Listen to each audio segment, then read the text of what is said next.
నమస్తే, welcome to ABN clinic. భారతదేశంలో plasma therapy వ్యవస్థాపకులు ఈ చికిత్సను భారతదేశంలో ప్రారంభించారు మరియు ఇప్పుడు విజయవంతంగా పునరుత్పత్తి థెరపీని 30,000 మంది రోగులకు చికిత్స చేశారు. పీఆర్పీ థెరపీ కోసం ప్రోటోకాల్ రూపకల్పనలో కూడా ఆయన కీలక వ్యక్తి. ఇలాంటి విషయాన్ని మనకు వివరించడానికి Epion centre for pain relief founder and director doctor Sudheer Dhara గారు మనతో పాటు స్టూడియోలో ఉన్నారు. వారిని అడిగి పీఆర్పీ థెరపీ గురించి మరిన్ని డీటెయిల్స్ తెలుసుకుందాం. సుధీర్ గారు నమస్తే, welcome to ABN studio sir clinic. Sudheer గారు, అసలు పీఆర్పీ అనేది నిజంగానే మంచిదా శస్త్రచికిత్సతో పోలిస్తే? అలాగే దానికి సర్జరీకి ఆల్టర్నేటివ్గా మనం భావించవచ్చా? సో ఇప్పుడు పీఆర్పీ థెరపీ మంచిదా, సర్జరీ మంచిదా అని తెలుసుకునే ముందు అసలు మోకాళ్ళు కానీ, షోల్డర్ కానీ, స్పైన్ కానీ ఆర్ ఇతర ఏ జాయింట్ అయినా కానీ అరిగినా, దెబ్బతిన్నా, డ్యామేజ్ అయినా కానీ ఫస్ట్ ఆఫ్ ఆల్ మనం తెలుసుకోవాల్సింది ఏంటంటే దానికి కారణం ఏంటి. దాని కారణం తెలియకుండా పెద్ద పెద్ద సర్జరీస్కి వెళ్ళడం, కారణం తెలియకుండా పీఆర్పీ పద్ధతికి పోవడం కూడాను తప్పే. సో అందరూ తెలుసుకోవాల్సిన విషయం ఏంటంటే ఇది ఎందువల్ల వచ్చింది అంటే, ఇది ఏదైనా జబ్బా, ఈ జబ్బుకి మనం పెద్ద పెద్ద ట్రీట్మెంట్స్ చేసుకోవాల్సిన అవసరం ఉందా లేదా కనుక్కోవాలి. ప్రతి మనిషికి ఒక 35-40 ఏళ్ల తర్వాత బాడీలో ప్రతి పార్ట్ కూడా అరుగుతుంటుంది. ఈ అరుగుదల వల్ల వాళ్ళకి డిఫరెంట్ పార్ట్స్లో నొప్పి రావడం కామన్. ఇది అందరూ గమనిస్తూ ఉంటారు. సో నడుము నొప్పి అవ్వచ్చు, మోకాలు నొప్పి అవ్వచ్చు, షోల్డర్ పెయిన్ అవ్వచ్చు. సో ఇది సర్వసాధారణమైన వయస్సుతో కూడిన ఒక చేంజ్, దాన్ని అట్లే అనుకోవాలి. దాన్ని జబ్బుగా అనుకొని అమ్మో నాకు మోకాళ్ళు అరిగిపోయాయి, నాకు ఇంకా మోకాళ్ళు అరిగిపోతే ఆపరేషన్ ఒక్కటే మార్గం అని చెప్పి పెద్ద పెద్ద ఆపరేషన్స్కి వెళ్ళడం చాలా తప్పు. సో అందరిలో కలగాల్సిన అవగాహన ఏంటంటే ఈ మోకాలు నొప్పులు కానీ, ఏ జాయింట్ పెయిన్ అయినా కానీ, స్పైన్ పెయిన్ అయినా కానీ, నడుము నొప్పి కానీ, నెక్ పెయిన్ కానీ, ఇవన్నీ కూడాను డీజనరేట్ అంటే అరుగుదలతో కూడిన కండిషన్సే, బట్ జబ్బు కాదు. సో ఇటువంటి న్యాచురల్గా జరుగుతున్న ఇటువంటి డ్యామేజెస్కి మనం పెద్ద పెద్ద సర్జరీస్కి వెళ్ళి ఆ పార్ట్ని రిమూవ్ చేయాలి, ఆ పార్ట్ని రిమూవ్ చేసి కొత్త కొత్త పార్ట్లు అక్కడ మనం పెట్టాలి అన్నది ఇప్పుడు కొత్త సైన్స్ కాదు, అది పాత సైన్స్. సో అందుకని ఏంటంటే న్యాచురల్గా దెబ్బతిన్న దాన్ని, న్యాచురల్గా అరిగిపోయిన దాన్ని మళ్ళీ న్యాచురల్గానే మనము రీజనరేట్ అంటే పునరుత్పత్తి చేయగలమా లేదా అన్నది ఇప్పుడు ఈ కండిషన్స్ అన్నీ న్యాచురల్గా జరుగుతున్నాయని తెలిస్తే వస్తుంది అన్నమాట డౌట్.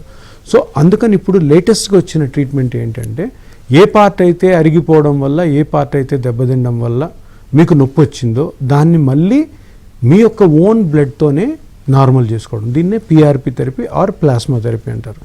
సో ఇప్పుడు అది జబ్బే కానప్పుడు అది పెద్ద దాని గురించి పెద్ద పెద్ద ట్రీట్మెంట్ తీసుకోవాల్సిన అవసరం లేనప్పుడు ఆపరేషన్కి వెళ్ళాల్సిన అవసరం ఉంటుంది లేదు. సో అందుకని కొత్తగా వచ్చిన ప్రయోగాత్మకమైనటువంటి ప్రయోగాత్మక అయిన తర్వాత కంప్లీట్గా ప్రూవ్ అయిన ఒక పాయింట్ ఏంటి అంటే, ఆ పార్ట్ని కనుక్కొని, ఇప్పుడు మోకాలు నొప్పి వచ్చింది, మోకాలు నొప్పి వస్తే జనరల్గా ఏం జరుగుతుంటుంది, మోకాల్లో గుజ్జు అరిగి ఉంటుంది. ఆ గుజ్జు అరిగిన పార్ట్ని కనుక్కొని అక్కడ కానీ మనము చిన్న చిన్న ఇంజెక్షన్స్తో మీ ఓన్ బ్లడ్ తోటి దాన్ని మళ్ళీ రికవర్ చేయగలిగాం అనుకో, ఎటువంటి ఆపరేషన్ అవసరం లేదు, ఎటువంటి కోత అవసరం లేదు. సో మీరు అడిగిన ప్రశ్నకి పీఆర్పీ, సర్జరీ ఈ రెండిట్లో ఏది బెస్ట్ అంటే చిన్న ఇంజెక్షన్ తోటి కంప్లీట్గా ఆపరేషన్ లేకుండా మనం బయటపడ్డాం అన్నది ఎవరన్నా కూడా దాన్ని ఇది ఒప్పుకుంటారు. ఇదే ఇప్పుడు భారతదేశం మొత్తంలో కూడాను పెద్ద రెవల్యూషన్కి పెద్ద చేంజ్ అవుతుంది. చేంజ్ అయ్యి చాలామంది సర్జరీకి వెళ్లకుండా ఈ పీఆర్పీ సైడ్ వస్తున్నారు. సో పీఆర్పీ ఇటువంటి కండిషన్లో the best treatment. Right sir, మీతో మాట్లాడడానికి శ్రీనివాస్ గారు కాల్ చేశారు. శ్రీనివాస్ గారు నమస్తే. డాక్టర్ గారు ఉన్నారు, డాక్టర్ సుధీర్ ధారా. మీ డౌట్ ఏంటో అడగండి. శ్రీనివాస్ గారు, మీ డౌట్ ఏంటో అడగండి, డాక్టర్ గారు ఉన్నారు. సార్ డాక్టర్ నమస్తే సార్.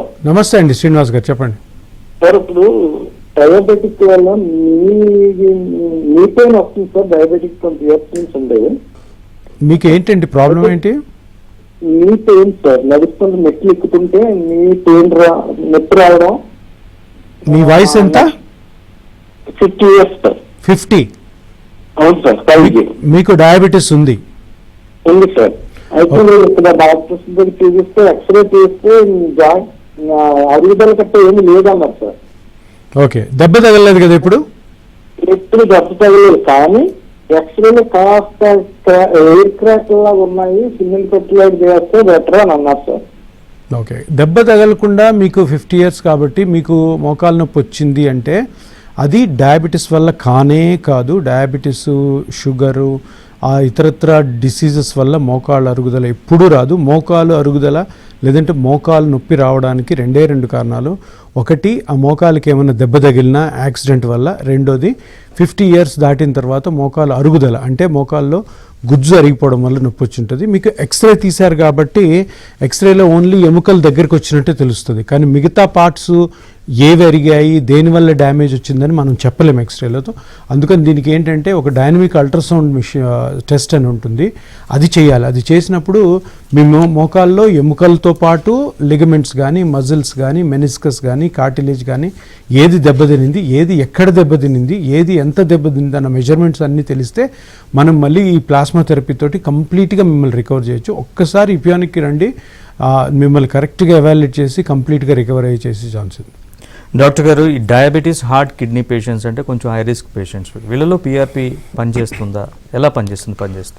ఇప్పుడు శ్రీనివాస్ గారు అడిగింది కూడా అదే క్వశ్చన్. డయాబెటీస్తోనే వస్తుందా మోకాలు నొప్పి? లేదు, డయాబెటీస్ ఉన్న పేషెంట్స్ కూడా ఇది చాలా మంది పేషెంట్స్ నన్ను అడుగుతుంటారు క్లినిక్లో, సార్ మరి నాకు డయాబెటీస్ ఉంది కదా, మరి నాకు బీపీ ఉంది కదా, కిడ్నీ ప్రాబ్లం ఉంది కదా, లివర్ ప్రాబ్లం, ఎటువంటి జబ్బు ఉన్నా కూడాను పిఆర్పి ఆర్ ప్లాస్మా థెరపీ ఎటువంటి అడ్డంకి దానికి ఉండదు. ఎందుకంటే ఈ ట్రీట్మెంట్లో మనం చేసేది పేషెంట్ తన బ్లడ్నే వాడి ఆ చిన్న చిన్న కణాలు ఎక్కించడం ద్వారా మనము ఆ గ్రోత్ని ఇంక్రీజ్ చేసి ఆ గుజ్జుని పెంచి కంప్లీట్గా శాశ్వతంగా రికవర్ చేస్తాం. సో అక్కడ మనం వాడే మందు పేషెంట్ యొక్క ఓన్ బ్లడ్ కాబట్టి ఎటువంటి సైడ్ ఎఫెక్ట్ ఉండదు, ఎటువంటి కాంప్లికేషన్ ఉండదు, ఎటువంటి జబ్బు అయినా కూడాను మనం ఈ ట్రీట్మెంట్ని హ్యాపీగా వాడచ్చు. ఇంకొక విషయం, కానీ కొన్ని కండిషన్స్లో, ఏ కండిషన్లో అయితే ఈ ట్రీట్మెంట్ చేయకూడదంటే ఇది బ్లడ్తో కూడిన ట్రీట్మెంట్ కాబట్టి బ్లడ్లో డిసీజెస్ ఉంటాయి చూడండి, కొన్ని క్యాన్సర్స్, బ్లడ్ క్యాన్సర్స్, వాటిల్లో ఈ ట్రీట్మెంట్ వాడము, అవి కూడా కొన్ని కండిషన్స్లోనే. సో ఇవి తప్ప మిగతా ఏ జబ్బులు ఉన్నా కూడాను ఈ ప్లాస్మా థెరపీ ఎటువంటి హర్డల్ కానీ అడ్డు కానీ ఉండదు. అలాగే డాక్టర్ గారు, మోకాలు నొప్పి అనేది చాలా దశల్లో ఉంటుందంటారు కదా, సో అన్ని దశల మోకాలు నొప్పుల్లో, ఉదాహరణకి గ్రేడ్ 3, గ్రేడ్ 4 వీటిలో టైంలో కూడా పిఆర్పి పనిచేస్తుందా ఇట్లాంటి వాళ్ళల్లో కూడా? సో ఇప్పుడు మనం చాలామంది మోకాలు నొప్పి వచ్చినప్పుడు ఒక ఎక్స్రే తీస్తారు డాక్టర్ గారు. అప్పుడు ఏం జరుగుతుందంటే గ్రేడ్ 1, గ్రేడ్ 2, గ్రేడ్ 3, గ్రేడ్ 4 అని 4 గ్రేడ్స్లో ఎక్స్రే మనకు ఉంటుంది అనమాట, దాని స్టేజెస్. సో ఈ స్టేజెస్ అన్నీ ఎందుకు అంటే ఈ స్టేజెస్ కనిపెట్టింది, ఆ గ్రేడ్ 1, గ్రేడ్ 2, గ్రేడ్ 3, గ్రేడ్ 4 అన్న కనిపెట్టింది ఆపరేషన్ కోసం. అంటే ఇప్పుడు గ్రేడ్ 1, గ్రేడ్ 2 ఉందనుకోండి, ఎక్స్రే తీసి చూసినప్పుడు ఎముకలు కనపడతాయి, అందులో ఆపరేషన్ చేయరు. ఓకే, అది గ్రేడ్ 1, గ్రేడ్ 2 చేయకూడదు. గ్రేడ్ 3 లేదంటే గ్రేడ్ 4కి ఆపరేషన్ చేస్తారు. సో ఈ ప్లాస్మా థెరపీకి వచ్చేసరికి ఈ గ్రేడ్స్తో మనకి ఏ పని లేదు. అంటే అర్థం ఏంటంటే ఈ ఎక్స్రేలోని ఫైండింగ్స్, గ్రేడ్స్ ఏవైతున్నాయో అవన్నీ కూడా ఆపరేషన్ కోసము చేయబడినవి కాబట్టి మన ప్లాస్మా థెరపీకి ఇవి పని చేయవు. అండ్ ఏం పని చేస్తా అంటే ఎలా చూసి మనం చేస్తారంటే, మనం ఏం చేస్తామంటే ఈ స్కానింగ్ చేసిన తర్వాత మోకాలులో గుజ్జు ఏమాత్రం అరిగింది. ఇప్పుడు చూడండి, ఈ 2 ఎముకలు ఉన్నాయి కదా, ఈ 2 ఎముకలే మోకాలు ఎముకలు అనమాట. ఈ 2 ఎముకల మధ్యలో ఈ బ్లూగా ఉంది చూసారా, ఈ బ్లూగా ఉన్నదే గుజ్జు అనమాట. ఈ 2 బోన్స్ మధ్యలో బ్లూగా ఉంది. ఇది ఎంత అరిగింది, ఇది ఎక్కడ అరిగింది, ఇప్పుడు ఇక్కడ అరగచ్చు, అది ఇక్కడ అరగచ్చు, లేదా సెంటర్లో అరగచ్చు, ఎక్కడన్నా అరగచ్చు. ఇది ఎంత అరిగింది, ఆ అరుగుదల యొక్క మెజర్మెంట్ అంటే ఇప్పుడు ఆ గుజ్జు, ఆ కార్టిలేజు థిక్నెస్ అంటే దాని మందము మనం కొలుస్తాం అనమాట. ఎట్లయితే ఆపరేషన్ చేయడానికి గ్రేడ్స్ వాడతారో ఇక్కడ ఏంటంటే మన థిక్నెస్ అనమాట, అంటే కార్టిలేజ్ యొక్క థిక్నెస్ ఆ మనిషికి ఆ వయస్సుకు తగ్గట్టుగా ఎంత ఉందో కనుక్కొని దాన్ని మెజర్ చేసుకొని దాన్ని ఎక్కడైతే అరిగిపోయిందో ఎక్కడ అరిగిపోయిన పార్ట్లోనే దాన్ని మనము ఈ ప్లాస్మాని కానీ ఇంట్రడ్యూస్ చేస్తే అది కంప్లీట్ రికవర్ అవుతుంది. ఇప్పుడు చూడండి, ఇది ఇలా అయిపోయింది, ఇది దెబ్బతిన్న గుజ్జు, ఇదేమో నార్మల్ గుజ్జు. ఇది దెబ్బతిన్నది ఎలా ఉంది, ఇప్పుడు చూడండి ఎర్రగా అయిపోయింది చూసారా. సో ఈ చిన్న 2 పార్ట్స్లోనే నొప్పి వస్తుంటుంది. దీనివల్లనే మోకాల్లో పేషెంట్కి ఇబ్బంది ఉంటుంది. సో మోకాలు అంతా బాగుంది, మోకాల్లో అంతలో ఎక్కడ ప్రాబ్లం లేదు, ఓన్లీ ఈ ఎర్రగా ఉంది చూసారా, ఈ పార్ట్ నుంచి నొప్పి వస్తుంది కాబట్టి ఈ పార్ట్ నుంచి నొప్పి దాని మోకాలు అంతా ఎందుకు మార్చుకోవాలి, లాజిక్ కాదు. సో అందుకని ఇప్పుడు కొత్త ట్రీట్మెంట్ ఏంటంటే మీ బ్లడ్లోని సెల్స్ తీసి ఈ రెడ్గా అరిగిపోయిన ఏరియాలో మటుకు ఆ ప్లాస్మాని రిలీజ్ చేయడంతో మళ్ళీ అది నార్మల్గా ఈ లెవెల్కి వస్తుంది అనమాట. ఇట్లా వచ్చినప్పుడు కంప్లీట్గా రికవర్ అవుతుంది. రికవర్ అయిన తర్వాత కొన్ని జాగ్రత్తలు తీసుకుంటే ఇవి మళ్ళీ అట్లాగే దీర్ఘకాలంగా మీతో పాటు ఉంటుంది, ఎటువంటి ఇబ్బంది లేకుండా ఉండొచ్చు. రైట్ డాక్టర్, మీతో మాట్లాడడానికి లత గారు కాల్ చేశారు. లత గారు నమస్తే అండి, డాక్టర్ గారు ఉన్నారు, మీ డౌట్ ఏంటో అడగండి. నమస్తే అండి. నమస్తే అమ్మా. అది నాకు నడుస్తూ ఉంటే పాదం స్కిడ్ అవుతోందండి, అంటే నాకు ఫ్లాట్ ఫుట్ ఉంది. ఓకే. అందువల్ల దాంతో అనుకున్నాను. అయితే ఈ మధ్యలో ఏమవుతుందంటే అసలుకి ముఖ్యంగా టైల్స్ అట్లా ఇప్పుడు ఎక్కడికి వెళ్ళినా అవే కదండి, మాల్స్కి వెళ్ళినా బయట ఎక్కడికి వెళ్ళినా కూడా టైల్స్ నాకు నడక రావట్లేదు, స్కిడ్ అవుతుంది బాగా, ముఖ్యంగా కుడి పాదము. ఒక 3 days నుండి నాకు భయంకరమైన నొప్పి ఉంది, మంటతో కూడిన నొప్పి ఉంది. మీ మోకాల్లో ఉందా కింద? పాదం అండి, పాదం. దానికి కూడా ప్లాస్మా థెరపీ. పాదం అరికాల్లో ఉందమ్మా? అవునండి, అరికాలు నుండి 2వ వేలు 3వ వేలు రైట్ సైడ్, రైట్ లెగ్ లో పై వైపు ఉంది. అంటే పాదం అడుగు వేయనివ్వట్లేదు, పాదం పై వైపు అనమాట. అంటే అరికాలు కాకుండా పైన మడమ దగ్గర. మడమ కాదండి, పాదమే, పాదంలోనే పైన. మీకు మీ కండిషన్ ప్లాంటర్ ఫేషియటిస్ అమ్మా. అది అరికాలులో కింద బోన్స్ అన్నిటిని కవర్ చేస్తూ ఒక పొర ఉంటుంది, దాన్ని ప్లాంటర్ ఫేషియా అంటాం. దాంట్లో క్రాక్స్ వచ్చి ఉంటాయి, దానివల్ల మీకు మంట కానీ నొప్పి కానీ నడవలేకపోవడము, మీ అడుగు వేస్తుంటే సివియర్ పెయిన్ రావడము, అట్లా స్లిప్ అయినట్టు ఉంటుంది. ప్లాస్మా థెరపీకి ఈ ప్లాంటర్ ఫేషియటిస్కి చాలా బాగా పనిచేస్తుంది. ఇన్ఫ్యాక్ట్ ప్లాంటర్ ఫేషియటిస్కి వేరే ట్రీట్మెంట్ కూడా లేదు. జనరల్గా మీరు ఆర్థోపెడిక్ డాక్టర్ దగ్గరికి వెళ్తే అనాలిసిక్స్, పెయిన్ కిల్లర్స్ వాడి ఎక్సర్సైజ్ చేయమంటారు, కానీ ఆ పొర చిన్న క్రాక్స్ వచ్చి ఉంటాయి అనమాట. ఆ క్రాక్స్ని మీ ఓన్లో మీ బ్లడ్లోని ప్లాస్మాని కానీ అక్కడ ఇంజెక్ట్ చేస్తే కంప్లీట్ రికవర్ అవుతుంది. ఒక్కసారి విజిట్ చేయండి. డాక్టర్ గారు, పీఆర్పీలోనే హై రిజల్యూషన్ పీఆర్పీ అని గ్రోత్ ఫ్యాక్టర్ అని ఇలా రకరకాల టెక్నిక్స్, మోడర్న్ టెక్నిక్స్ అన్ని ఉన్నాయి, వీటి మధ్య వ్యత్యాసం ఏంటి సార్? సో అవి జనరల్గా ఆ డాక్టర్ గారు అంటే వాళ్ళ సెంటర్లో పెట్టుకున్న పేర్లు తప్పితే అన్నీ కూడా ప్లాస్మా థెరపీ. అంటే ఇప్పుడు పిఆర్పీ అంటే platelet rich plasma therapy. So దాన్ని నేను ప్లాస్మా థెరపీగా దానికి ఒక కొత్త నేమ్ ఇచ్చాను అనమాట, పేరు పెట్టింది. సో ఓవరాల్గా ఏముంటాయి పిఆర్పీలో అంటే బ్లడ్లో ప్లాస్మా ఉంటుంది, ప్లాస్మాలో ప్లేట్లెట్స్ ఉంటాయి, ప్లేట్లెట్స్ మీద గ్రోత్ ఫ్యాక్టర్స్ ఉంటాయి. సో ఇవన్నీ కూడా ఒకటే అనమాట. బేసికలీ ఈ ప్లాస్మా ప్లేట్లెట్స్ కాదు అక్కడ పోయి మనల్ని ఆ గుజ్జును పెంచడము, లేదంటే ప్లాంటర్ ఫేషియా క్రాక్స్ని హీల్ చేసేది. గ్రోత్ ఫ్యాక్టర్స్ అవి ఎక్కడ ఉంటాయి? అవి ప్లేట్లెట్స్ మీద ఉంటాయి. సో అవి ఎక్స్ట్రాక్ట్ చేసి ఎగ్జాక్ట్గా అక్కడ వదలడం. సో ఈ పేర్లు ఏవైనా కానీ ట్రీట్మెంట్ అంతా కూడా ప్లాస్మా థెరపీయే. సో పెద్ద కన్ఫ్యూజ్ అవ్వాల్సిన అవసరం లేదు. బట్ ఏంటంటే టెక్నిక్ కరెక్ట్గా చేసి కరెక్ట్ మెషినరీ తోటి మనం కరెక్ట్ ప్లేస్లో ఇంజెక్ట్ చేయడం ద్వారా అండ్ కరెక్ట్ ప్రికాషన్స్ ఇవ్వడం ద్వారా పేషెంట్స్కి ఆ రికవరీ అన్నది చాలా బాగుంటుంది అనమాట. అలాగే డాక్టర్ గారు, వివిధ అంటే సెంటర్స్లో కానీ లేకపోతే వేరే హాస్పిటల్స్లో కొంత ట్రీట్మెంట్లో వ్యత్యాసం ఉంటుంది కదా. సో ఎందువల్ల అంటారంటే ఆపరేట్ చేసే పద్ధతుల్లో వేరుగా ఉంటుందా, చేసే పద్ధతుల్లో, లేదా యంత్రాలు డిఫరెన్స్ వల్ల ఇలా ఖర్చులో తేడా ఉంటుందా? ఇప్పుడు జనరల్గా ఇది ఒక కొత్త ట్రీట్మెంట్ అంటే ఇది దగ్గర ఒక 8-9 years అయింది. అదే ఇండియాకి తీసుకొచ్చింది నేనే. Okay sir. అయితే ఈ కొత్త ట్రీట్మెంట్ స్టార్ట్ అయినప్పుడు ఫస్ట్ ఛాలెంజెస్ ఉంటాయి. ఛాలెంజెస్ అయిన తర్వాత స్మూత్ అవుతుంది. ఆ స్మూత్ అయ్యాక డిఫరెంట్ వెరైటీస్ స్టార్ట్ అవుతాయి. అంటే ఇప్పుడు ఒక పద్ధతి తెలిసిన తర్వాత దాన్ని ఒక్కొక్కరు ఒక్కొక్క విధానంగా దాన్ని చేయడానికి ప్రయత్నం చేస్తారు డాక్టర్స్. ఇది సర్వదా జరుగుతున్నదే. కానీ పాయింట్ ఏంటంటే ఇక్కడ టెక్నిక్ అన్నది కాంప్రమైజ్ అయ్యామంటే, అంటే టెక్నిక్లో అరేరే దీన్ని ఇంకా మనము తక్కువ ధరకి చేసి ఓకే దాంట్లో మనము సరైన పద్ధతిలో సరైన ఎక్విప్మెంట్ యూజ్ చేయక, సరైన కిట్స్ యూజ్ చేయక, కిట్స్ని మళ్ళీ రీయూజ్ చేయడము, ఇటువంటి చేయడం ద్వారా ఒకటేంటంటే మనం అనుకున్న ఎఫెక్ట్ రాదు, రెండోది కాంప్లికేషన్ సైడ్ ఎఫెక్ట్స్ వచ్చేది. ఈ ప్లాస్మా థెరపీలో బ్యూటీ ఏంటంటే కాంప్లికేషన్ సైడ్ ఎఫెక్ట్స్ 0, అంటే ఏ విధమైనటువంటి ఉండదు, అది 100% షూరిటీ ఇవ్వాలి. కానీ ఎప్పుడైతే ఈ ప్రైస్లో అంటే పేషెంట్కి ఛార్జ్ చేసే డబ్బుల్లో కాంప్రమైజ్ అంటే తక్కువ చేశారు అంటే క్వాలిటీ ఆఫ్ అక్కడ తప్పకుండా ఏదో ఒకటి సరిగ్గా జరగట్లేదని మీరు తెలుసుకోవాలి. ఎందుకంటే ప్రతి ట్రీట్మెంట్కి ఒక వాల్యూ ఉంటుంది, ఒక ప్రైసింగ్ ఉంటుంది. దాన్ని తగ్గించి పలానా చోట చేస్తున్నారని వెళ్ళారంటే మీరు హెల్త్ సంబంధించింది కాబట్టి మీ మోకాల్ని మీరు రిస్క్లో పడేసినట్టు అవుతుంది. సో అందుకని ఎక్కడైతే ప్రాపర్గా టెక్నిక్ చేస్తారో, ప్రాపర్ మిషనరీ ఉంటుందో, ప్రాపర్ ఆపరేషన్ థియేటర్లో ఎటువంటి ఇన్ఫెక్షన్ లేకుండా చేయగలుగుతారో అటువంటి చోట చేసుకోవడమే శ్రేయస్కరము. ఒక చిన్న డబ్బుల వ్యత్యాసం మటుకు మీరు అది పట్టించుకోకండి. సో చాలా ఇంపార్టెంట్ ఇష్యూ ఏంటి అంటే మనకి క్వాలిటీ, నాణ్యత అన్నది చాలా ఇంపార్టెంట్. ఎక్కడంటే అక్కడికి వెళ్ళి పిఆర్పి చేసుకోవడం, అరే మా ఊర్లో కూడా పిఆర్పి చేస్తున్నారని అక్కడికి వెళ్ళి చేసుకొని ఇన్ఫెక్షన్స్ అయ్యి మళ్ళీ పెద్ద పెద్ద ఆపరేషన్స్ చేసుకున్న కేసులు, దాని తర్వాత ఆ కేసులు మా దగ్గర రావడం కూడా జరుగుతుంది. అటువంటి తప్పు చేయకండి. ఎక్కడైతే క్వాలిటీ మంచిగా ఉంటుందో, ఎక్కడైతే కరెక్ట్ ప్రైస్లో ఉంటుందో అక్కడికి వెళ్ళడమే శ్రేయస్కరం. అలాగే డాక్టర్ గారు, ఈ పిఆర్పిని అంటే కొంతమంది సర్జరీ చేయించుకుంటారు కానీ వాళ్ళకి ఎటువంటి ఫలితం ఉండదు. సో వాళ్ళు కూడా ఈ పిఆర్పిని ఈ ట్రీట్మెంట్ చేయించుకోవచ్చా?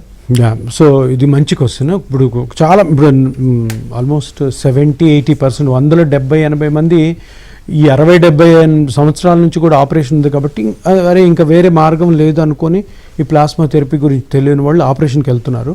వెళ్ళిన 100% కూడాను ఏ మెడికల్ విధానంలోనూ సక్సెస్ రాదు. సర్జరీలో 20-30% కాంప్లికేట్ అయ్యే ఛాన్సెస్ ఉన్నాయి. ఎందుకంటే ఆపరేషన్ చేసి బోన్స్ని తీసేసి మెటల్స్ని పెట్టి తర్వాత సిమెంట్ అతికిస్తారు కాబట్టి ఏ కాంప్లికేషన్ అన్నా ఒక 20-30% రావచ్చు. సో ఇట్లా అయిపోయిన వాళ్ళు 30%, 20% నొప్పితో వస్తారు కాబట్టి వాళ్ళకి ఇపియాన్లో ఒక స్పెషల్ ట్రీట్మెంట్ ఉంది. అది ఏంటి అంటే ఇప్పుడు అక్కడ మోకాల్లో జాయింట్ లేదు, ఒకసారి ఆపరేషన్ చేసిన తర్వాత ఏముంది, మెటల్స్ ఉన్నాయి, సిమెంట్ వేసి అతికిచ్చారు. బట్ అక్కడి నుంచి కూడా నొప్పి చాలా తీవ్రంగా వస్తుంది. అది కానీ ఫెయిల్ అయితే అప్పుడు ఏం చేస్తామంటే మేము మళ్ళీ డైనమిక్ స్కాన్ చేసిన తర్వాత ఏ పార్ట్ అయితే డ్యామేజ్ అయిందో, కొన్నిసార్లు లిగమెంట్స్ వల్ల వస్తుంది, సైడ్లో కొన్ని లిగమెంట్స్ ఉంటాయి, మజిల్స్ ఉంటాయి చుట్టుపక్కల, వాటిల్లో డ్యామేజ్ రావచ్చు. లేదా ఇంప్లాంట్ బోను రెండింటి ఇంటర్ఫేస్ ఉంటుంది, అక్కడి నుంచి కూడా పెయిన్ రావచ్చు. సో దానికి ఒక స్పెషల్ రేడియో ఫ్రీక్వెన్సీ ట్రీట్మెంట్స్ అని ఉన్నాయి మన దగ్గర. సో ఆపరేషన్ ఫెయిల్ అయి నొప్పి వచ్చిన వాళ్ళకు కూడాను హ్యాపీగా ఇపియాన్కి వచ్చారంటే మిమ్మల్ని కంప్లీట్ రికవర్ చేసే ప్రయత్నం తప్పకుండా చేస్తాం.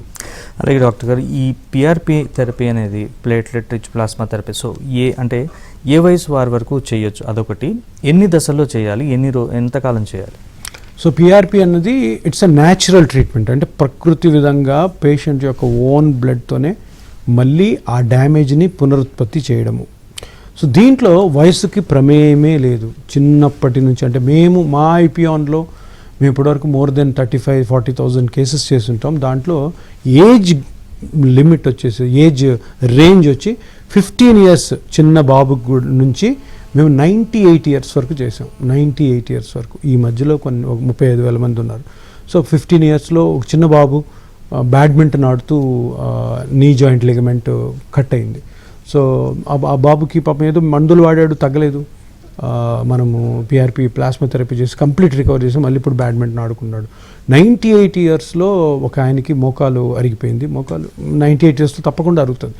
అరిగి ఆయన యాక్టివ్గా ఉన్నాడు. ఆయన ఇంకొక 10-15 years ఇంకా హ్యాపీగా ఉండగలిగిన మనిషి ఆయన. అంత మంచి మాట్లాడతాడు, నవ్వుతాడు. ఆయనకి మోకాలు అరిగి సివియర్ పెయిన్ తోటి ప్రతి అడుగులో పెయిన్ ఆయనకి కూడా చేసాం. ఆయన కూడా చాలా హ్యాపీగా ఉన్నారు. మధ్యలో ఈ 35,000 members. సో ఏజ్ పెద్ద ఇష్యూ కాదు. అండ్ సెకండ్ క్వశ్చన్ వచ్చేసి ఎన్ని సిట్టింగ్స్ అన్నది అంతా కూడా నేను ఇంతకుముందు చెప్పినట్టు మోకాలు తీసుకున్నట్టయితే ఆ గుజ్జు ఎంత అరిగింది, ఆ గుజ్జు ఆ మెజర్మెంట్ తీసుకుంటే, ఇప్పుడు మోకాలు 2 ఎముకల మధ్యలో ఇట్లా 2 ఎముకలు ఉంటే మధ్యలో గుజ్జు ఉంటుంది అనమాట. అది అరిగి అరిగి అరిగి అరిగి అరిగి మోకాలు రాసుకుంటుంది.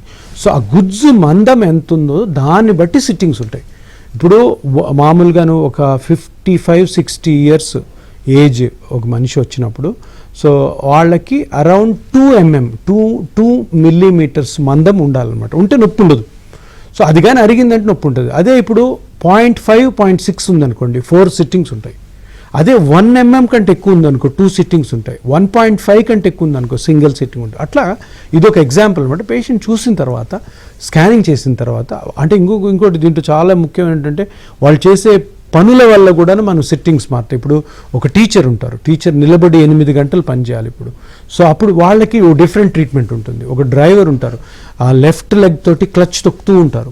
తొక్కినప్పుడు లెఫ్ట్ లెగ్ చాలా డ్యామేజ్ అవుతుంది. సో వాళ్ళకి డిఫరెంట్. సో ఇట్లాగా ఒక్కొక్క పేషెంట్కి కస్టమైజ్డ్గా వాళ్ళ పనులు, వాళ్ళ బాడీ హ్యాబిటస్, వాళ్ళ కండిషన్స్, ఏజ్ని బట్టి డిఫరెంట్ సిట్టింగ్స్ ఉంటాయి. అలాగే డాక్టర్ గారు, మీరు ఇందాక ఎటువంటి సైడ్ ఎఫెక్ట్స్ ఉండవు అని చెప్పారు కదా, సో తర్వాత అంటే ఈ పిఆర్పి ట్రీట్మెంట్ తీసుకున్న తర్వాత మామూలు లైఫ్ లీడ్ చేయాలంటే ఎలాంటి జాగ్రత్తలు తీసుకోవాలి?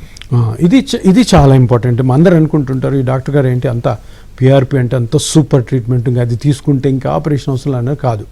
దీంట్లో కూడా కొంచెం డిసిప్లిన్ అన్నది ఉంటుంది. ఆ డిసిప్లిన్ మీరు అందరూ ఫాలో అవ్వాలి. ఎందుకంటే ఇది వయసు రీత్యా వచ్చిన ఒక చేంజ్ కాబట్టి, ఇది జబ్బు కాదు కాబట్టి, నేనెంతైతే కష్టపడి మీకు మీ మోకాల్ని మీరు ఆపరేషన్కి వెళ్లకుండా కంప్లీట్గా రికవర్ చేసి కష్టపడతానో, మీరు కూడా మీ డైలీ లైవ్లీహుడ్లో కొన్ని మార్పులు అయితే తప్పకుండా చేసుకోవాలి. ముఖ్యంగా ఆడవాళ్ళకి ఇంట్లో పనులకి రిటైర్మెంట్ ఉండదు.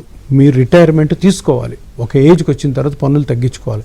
ఈ డిసిప్లిన్ అంతా కూడాను ప్రతి మనిషి వాళ్ళు చేసే పనులను బట్టి, వాళ్ళ ఏజ్ని బట్టి, వాళ్ళ మోకాళ్ళ అరుగుదలను బట్టి క్లియర్ కట్గా మేము ఎక్స్ప్లెయిన్ చేయడం జరుగుతుంది. ఆ ఎక్స్ప్లెనేషన్ని మీరు కానీ కరెక్ట్గా పాటించి డిసిప్లిన్గా చేసుకుంటే, ఆ జాగ్రత్తలన్నీ పాటించడం ద్వారా మీకు ఆల్మోస్ట్ శాశ్వతంగా మళ్ళీ మోకాళ్ళ నొప్పి రాకుండా ఉండే అవకాశం ఉంది. 100% చెప్పలేం, బట్ ఎంత బాగా మీరు నేను చెప్పిన జాగ్రత్తలు ఫాలో అయితే అవన్నీ కూడాను ఆ పెరిగిన గుజ్జు కలకాలం ఉంటుందన్నమాట. సో అవన్నీ ఒక్కొక్క మనిషికి ఒక్కొక్క విధంగా ఉంటాయి. పేషెంట్ చూసిన తర్వాత అవి మనం డిసైడ్ చేస్తాం.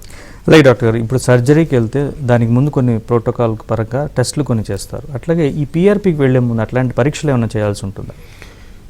చాలా తక్కువ పరీక్షలు ఉంటాయి, ఆల్మోస్ట్ లైక్ లేవే అనుకోవచ్చు. ఎందుకంటే ఇక్కడ పేషెంట్ ఓన్ బ్లడ్డే. కాకపోతే మనము ఇక ట్రీట్మెంట్ చేసేది ఏంటి, ప్లేట్లెట్ రిచ్ ప్లాస్మా. ఆ ప్లేట్లెట్ కౌంట్ ఒక్కటే అవసరం అనమాట. ప్లేట్లెట్ కౌంట్ జనరల్గా అది కూడా చేయాల్సిన అవసరం లేదు. ఎందుకు చేయాలంటే ఒక రఫ్ ఐడియా కోసం. ఎందుకంటే ప్లేట్లెట్స్ నార్మల్గా లేకపోతే మామూలుగా మనిషి తిరగలేడు.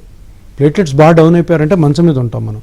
ప్లేట్లెట్స్ పేషెంట్ మన దగ్గరికి మామూలుగా నడుచుకుంటూ వచ్చి మోకాల్లో నాకు నొప్పి ఉందంటే ఆయన నార్మల్గా ఉన్నట్టే ప్లేట్లెట్స్ కూడా బాగానే ఉంటాయి. కానీ బట్ ఒక సిబిపి అంటే కంప్లీట్ బ్లడ్ పిక్చర్ అన్నది చేస్తాం. అంతకంటే వేరే టెస్ట్లు అన్లెస్ అంటే పేషెంట్కి వేరే ఏమన్నా అన్కంట్రోల్డ్ డిసీజెస్ ఉంటే వాటి స్టేటస్ ఎట్లా ఉందని ఒకసారి గమనించుకుంటాం. అదర్వైజ్ పెద్దగా టెస్ట్లు ఏమి ఉండవు. కానీ మా దగ్గర ఉన్న అల్ట్రాసౌండ్ టెస్ట్ మటుకు చాలా చాలా ఇంపార్టెంట్. ఎందుకంటే అదే మనకి 100% ఇన్ఫర్మేషన్ ఇస్తుంది. అసలు ఎక్కడ అరిగింది, ఏం అరిగింది, దేన్ని మనం మళ్ళీ రీజనరేట్ చేయాలని. అలాగే డాక్టర్ గారు, ఒక డ్రగ్కి వ్యాలిడిటీ లాగా, ఎక్స్పైరీ డేట్ లాగా, అలాగే ఒక వ్యాక్సిన్ వేసుకుంటే కొంతకాలం వరకు మనకి రక్షణ ఇస్తుంది. అలాగా ఈ పిఆర్పి తీసుకుంటే ఎంతకాలం వరకు మళ్ళీ దాని అవసరం పడదు? ఇది అందరూ అడిగే క్వశ్చన్ అనమాట. సరే సార్ నేను చేసేసుకుంటాను, నాకు ఎన్ని రోజులు గ్యారంటీ ఉంటుంది అంటారు. నేను అందరికీ ఒకటే విషయం చెప్తున్నాను, అలోపతిక్ వైద్యంలో కానీ వేరే ఏ వైద్యంలో కానీ వైద్యంలో గ్యారంటీలు ఉండవు. ఎవరన్నా డాక్టర్ ఇది ఇన్ని సంవత్సరాలు గ్యారంటీ మీరు నమ్మవద్దు. ఇదంతా కూడాను ఆ రోజు ఆ జబ్బు లేదంటే ఆ కండిషన్ వల్ల జరుగుతున్న చేంజెస్కి ఏ ట్రీట్మెంట్ తీసుకోవాలన్నది ఒక 3-4 ట్రీట్మెంట్స్ ఉంటాయి. అది మీరు డాక్టర్ గారితో డిస్కస్ చేసి తీసుకోవాలి. ఈ పిఆర్పి పద్ధతికి వచ్చేసరికి ఈ గ్యారెంటీ అంతా కూడాను నేను ఏ పేషెంట్కి అయితే నేను ట్రీట్మెంట్ చేసా ఆ పేషెంట్ మీద డిపెండ్ అయి ఉంటుంది. అంటే నేను చెప్పిన జాగ్రత్తలు ఎవరైతే ఎంత బాగా పాటిస్తారో అదే గ్యారెంటీ. అంటే వాళ్ళు ట్రీట్మెంట్కి దిగుతున్నప్పుడు తప్పకుండా ఆలోచించాల్సింది ఏంటి అంటే నేను లైఫ్ లాంగ్ ఈ పెరిగిన గుజ్జును నేను మెయింటైన్ చేసుకుంటాను డాక్టర్ గారు చెప్పినట్టు అని అనుకున్న వాళ్ళకి ఇది లైఫ్ లాంగ్ ఉండే ఛాన్స్ కూడా ఉంది. అటువంటి స్టడీస్ కూడా ఉన్నాయి.